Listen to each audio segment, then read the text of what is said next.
Depuis quelques jours, là, sur les réseaux, je vois que ça s'enflamme et tout par rapport à cette affaire de Brad Pitt et cette femme qui a donné des centaines de milliers d'euros pour le satisfaire. J'ai regardé le docu parce que, ouais, moi, le dimanche, j'ai pas que ça à faire de regarder 7 à 8, tu vois. Donc, je l'ai regardé le docu aujourd'hui. J'avoue qu'en tant que jeune, et d'un point de vue extérieur, je me dis, mais comment on peut se faire avoir comme ça? Et il y a plein de jeunes sur les réseaux sociaux, ils sont là, ouais, mais c'est une dinguerie. Comment elle a pu se faire avoir aussi facilement? Un jeune de 5 ans aurait vu que ça aurait été un fake, c'est de l'IA, etc. Mais penchons-nous plus sur la question.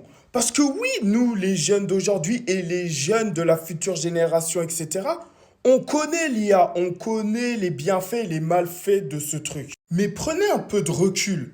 Nos parents, nos grands-parents. Parce qu'il faut pas oublier que c'est une vieille dame qui s'est fait avoir. Hein. C'est pas une jeunette de 19 ans qui est là en train de dire ouais, je me suis fait arnaquer. Et c'est pour ça qu'il faut sensibiliser les parents et les grands-parents. Parce que eux, en fait, ils sont pas nés avec Internet, tu vois. Ça pourrait arriver à tes parents, à mes parents, à n'importe qui. Eux, à leur époque, les deepfakes, l'IA et tout, ça n'existait pas à leur époque. Hein. C'est ça qu'il faut pas oublier aussi. En plus, ça touche des personnes, tu vois, qui sont seules. Des fois, ils n'ont pas d'amis.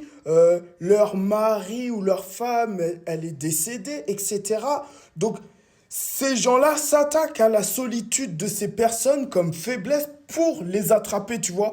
Donc, s'il vous plaît, prenez du recul. Dites-vous que ça pourrait arriver à vos darons, tu vois. Faut sensibiliser les vieilles personnes en vrai. Faut les sensibiliser.